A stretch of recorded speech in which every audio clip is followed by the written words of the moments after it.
negara hukum, menempatkan hukum sebagai rujukan utama untuk memastikan hadir rasa keadilan, memberikan kebermanfaatan, dan memberikan kepastian pada semua.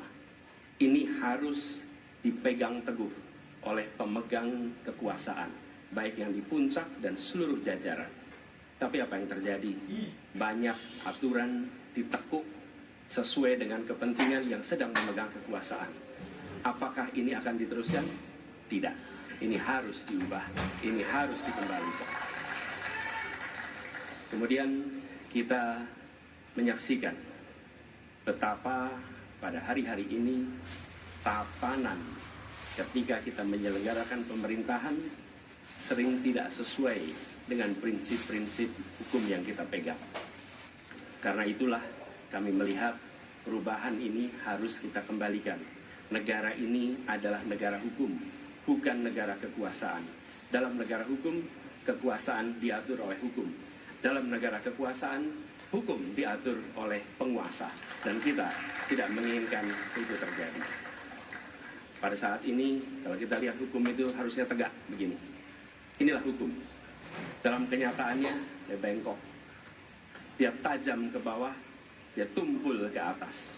Dan kondisi ini tidak boleh didiamkan, tidak boleh dibiarkan, dan harus berubah. Karena itu kita mendorong perubahan. Mengembalikan hukum menjadi tegak kepada semuanya.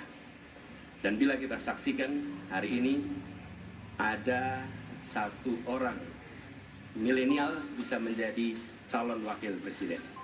Tetapi ada ribuan milenial, generasi Z yang peduli pada anak-anak bangsa, yang peduli pada mereka yang termarginalkan. Ketika mereka mengungkapkan pendapat, ketika mereka mengkritik pemerintah, justru mereka sering dihadapi dengan kekerasan, dihadapi dengan benturan, dan bahkan gas air mata. Apakah kondisi ini akan dibiarkan? Tidak, kita harus lakukan perubahan.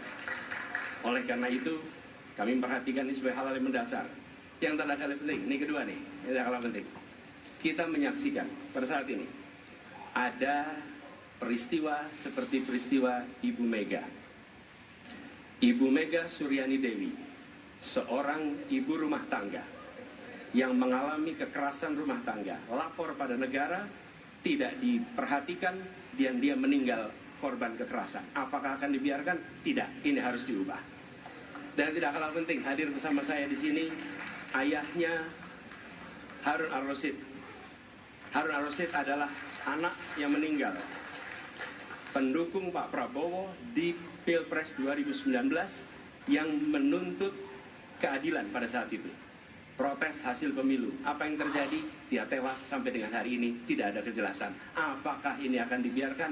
Tidak. Ini harus dibiarkan. Karena itu kami mendedikasikan diri, hadir untuk memberikan komitmen bahwa dari puncak sampai ke bawah kami akan tegakkan hukum pada siapa saja. Kami kembalikan marwah kehidupan bernegara yang menempatkan hukum sebagai tempat yang paling tinggi.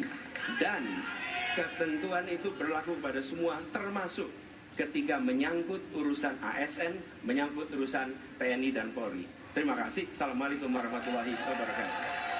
Terima kasih. Bapak penunggu, teman-teman, kita akan lanjutkan.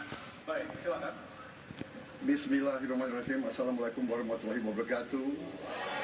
Salam sejahtera kita sekalian. Shalom, Om Swastiastu, Namo Buddhaya, salam kebajikan.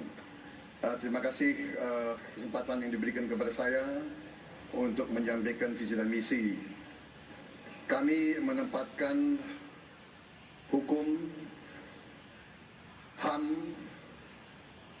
perbaikan pelayanan pemerintahan, pemberantasan korupsi, perlindungan terhadap semua kelompok di masyarakat sebagai sesuatu yang sangat penting. Karena itu dalam visi misi kita hal-hal ini ditaruh di paling atas. Kita sadar dan saya sadar sejak muda saya telah mengangkat sumpah untuk membela Pancasila dan Undang-Undang Dasar 45. Di dalam Undang-Undang Dasar 45, di situ pendiri-pendiri bangsa kita mendirikan sebuah republik. Republik itu harus didasarkan atas hukum dan kedaulatan rakyat. Itulah perjuangan saya selama ini. Dan saya pertaruhkan nyawa saya, jiwa saya untuk membela demokrasi, hukum dan HAM. Kita paham, kita mengerti masih banyak kekurangan.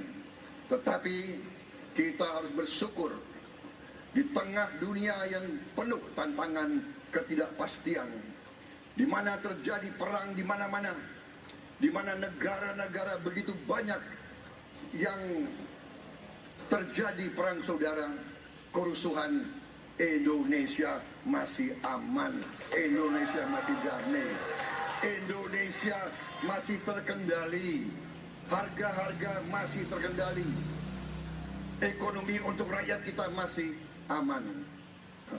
Karena apa? Karena kepemimpinan. Karena apa? Karena manajemen negara yang berhasil.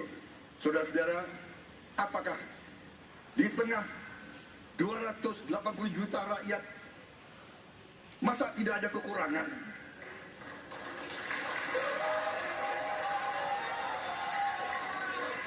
Tetapi kita harus arif, kita harus dewasa, dan kita tidak boleh munafik.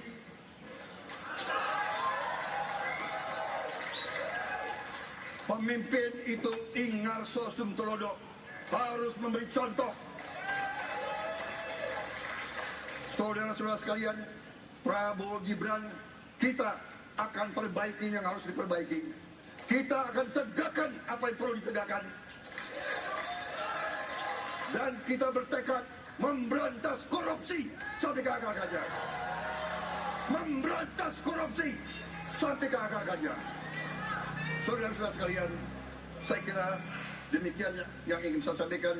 Program kita baik, tujuan kita baik, keinginan kita baik. Mari kita berbuat kebaikan demi rakyat kita. Kita butuh persatuan dan kesatuan. Kita tidak perlu saling menghasut, saling mencela, saling menghina. Demi rakyat kita yang kita cintai, kita butuh kesejukan, ketenangan, kerukunan. Kita negara majemuk, kita negara ratusan kelompok etnis, berbagai agama besar. Pemimpin harus sejuk, pemimpin harus dewasa.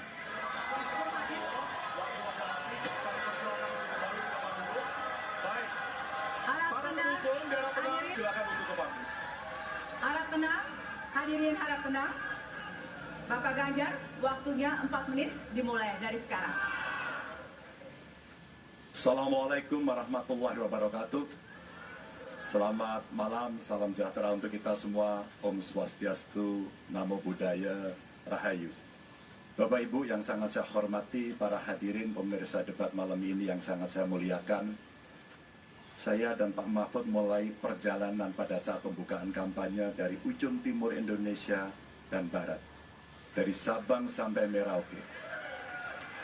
Hanya ingin mendengarkan dan ingin melihat secara langsung apa yang disampaikan oleh rakyat, apa yang dirasakan oleh rakyat, sehingga ketika kontestasi 5 tahunan ini berlangsung, harapan itu ada dan masuk dalam pikiran seorang pemimpin.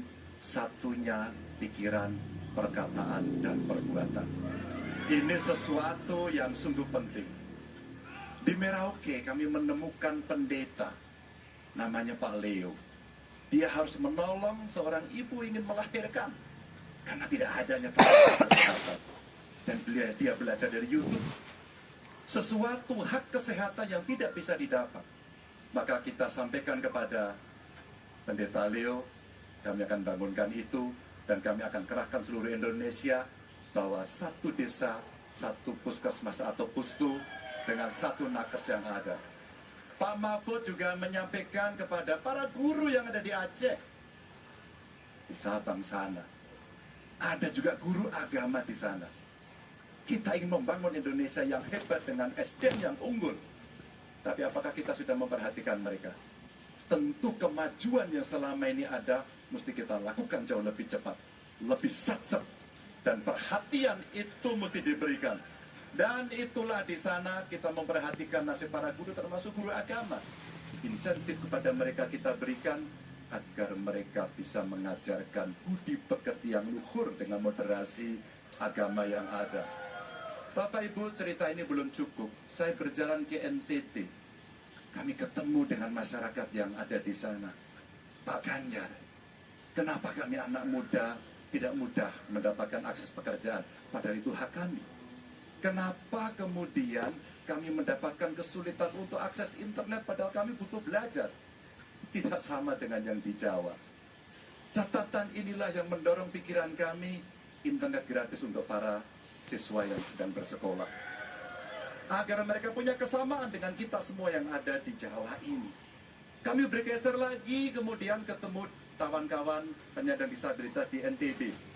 Betapa bahagianya saya karena ketemu dengan orang yang berjuang dengan keras agar dia bisa setara, dan pemerintah mesti perhatikan mereka untuk memberikan kesetaraan pada mereka itu.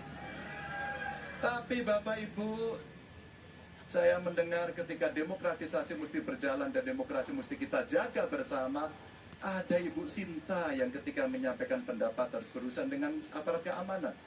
Ada Melki, ketua BEM, yang kemudian ibunya harus diperiksa. Maka yang seperti ini harus usai. Dan mereka bisa mendapatkan kebaikan-kebaikan kalau governance terjadi. Maka yang ada di Kalimantan kami temukan. Masyarakat Dayak, mereka suku-suku yang ada, libatkan dong kami agar kami bisa mendapatkan akses yang sama. Semua ini bisa berjalan kalau kemudian pemerintahnya bersih, pemerintahannya bisa akomodatif, dan kita sikat korupsi itu tidak dengan kata-kata, dengan keseriusan. Pak Mahfud adalah mitra saya yang selama ini sebagai Menko mengeksekusi itu dengan baik. Kita akan lakukan itu, kami mohon dukungan rakyat, perintahkan kami untuk mengerjakan itu. Terima kasih. Assalamualaikum warahmatullahi Kami wabarakatuh. persilakan kembali ke tempat.